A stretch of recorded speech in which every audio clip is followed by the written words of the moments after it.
Good evening. Welcome to another episode at the School of Grok of I Can Fix It Historical Application. Tonight, we continue measuring the record, Charlie Kirk's stated vision, and the present gap.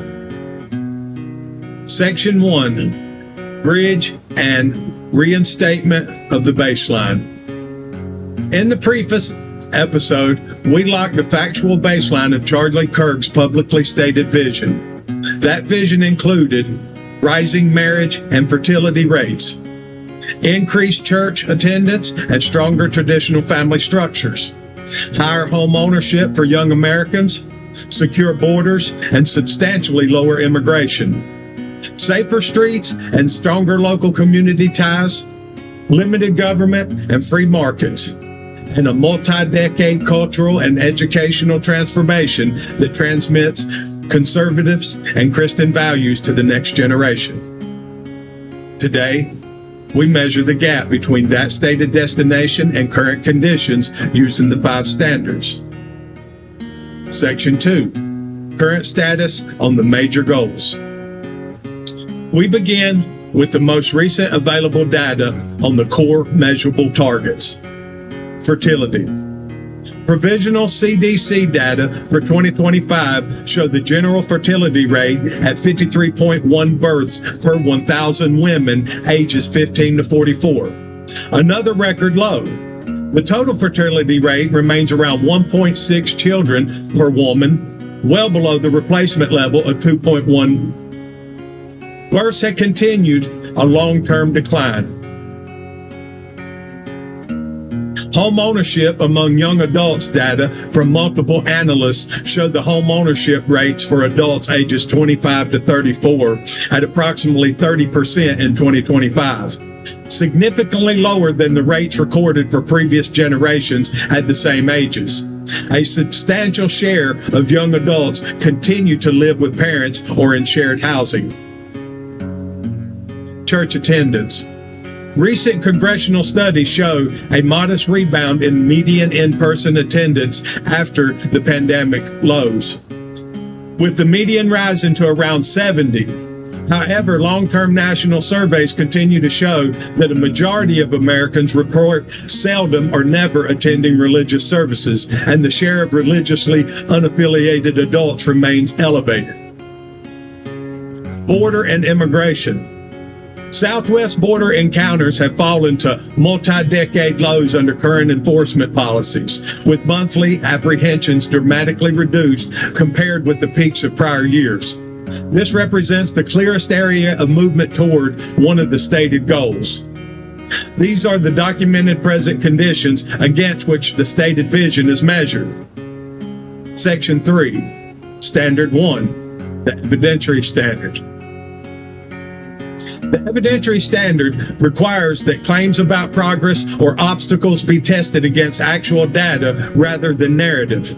Kirk's vision rested on the claim that specific cultural, demographic, and policy outcomes were both desirable and achievable. The data show that on fertility and young adult home ownership, the country remains far from the targets he described. On border encounters, the data shows substantial recent movement towards the stated goal. On church attendance, the picture is mixed. Modest congressional rebounds against a longer-term decline in regular participation. The standard demands that any assertion of progress or failure be measured against these numbers rather than political framing. Where the data is clear, the gap is clear. Where the data are mixed, the uncertainty must be acknowledged. Section 4. Standard 2, the household test. The household test asks what the current trajectory ordinary American families, The household test asks what the current trajectory costs ordinary American families. Low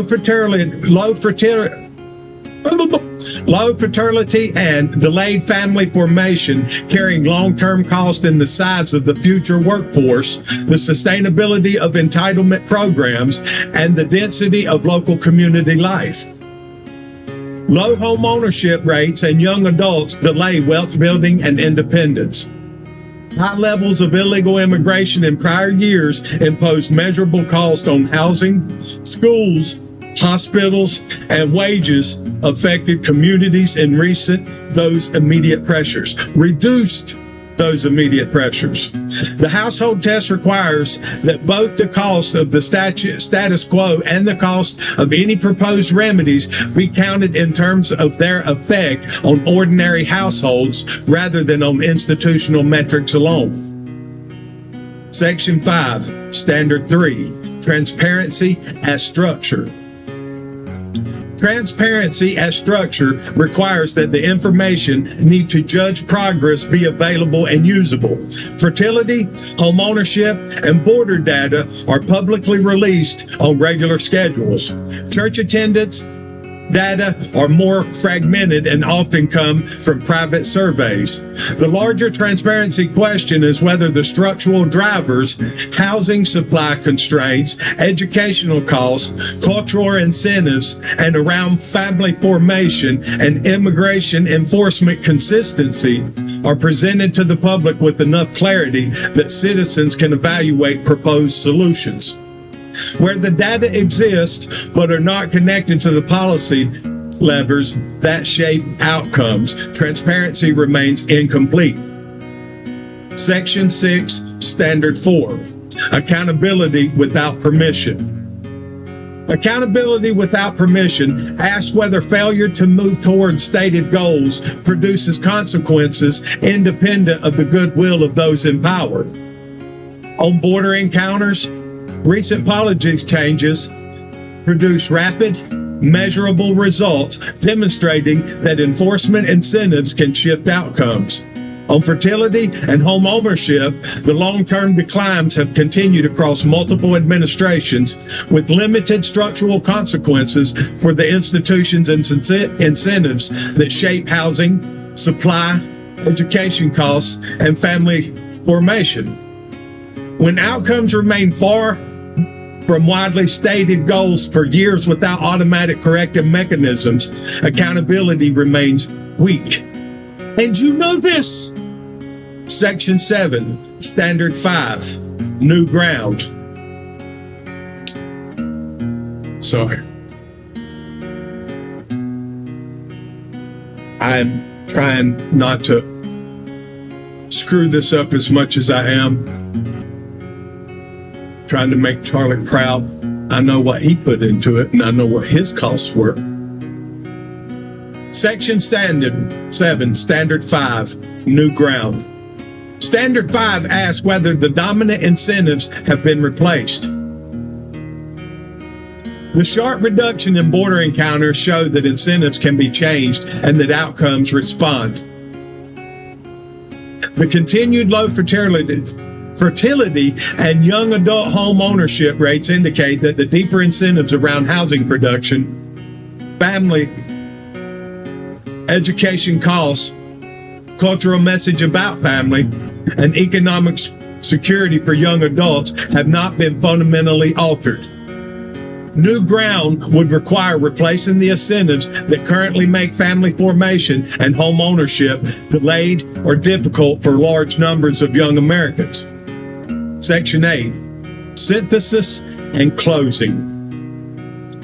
The measured gap is clearest on fertility and young adult home ownership. The most visible recent progress is on border encounters.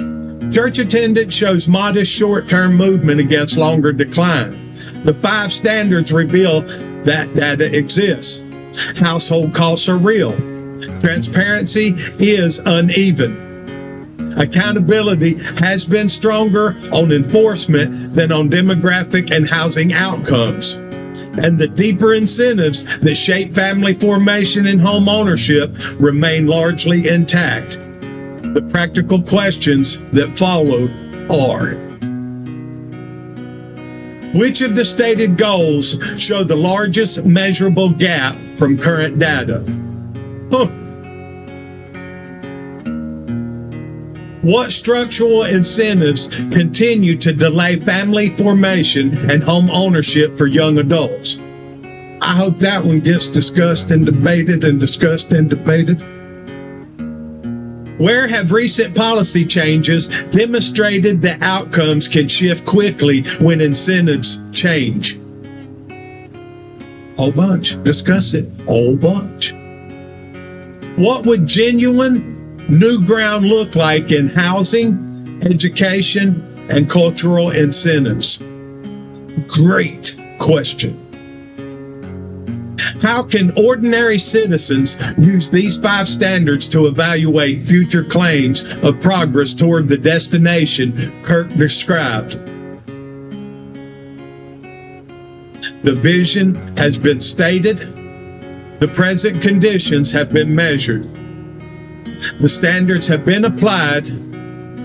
The tools remain in your hands.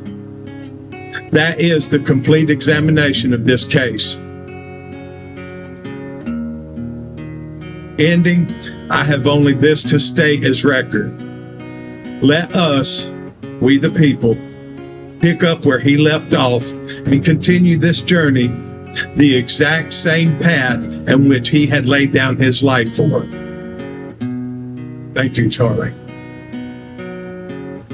Until next time, stay safe. Watch out for one another. Good night, and God bless. I know, you know. I forgot about that, but got it. Love you, mean it. And until next time, stay safe.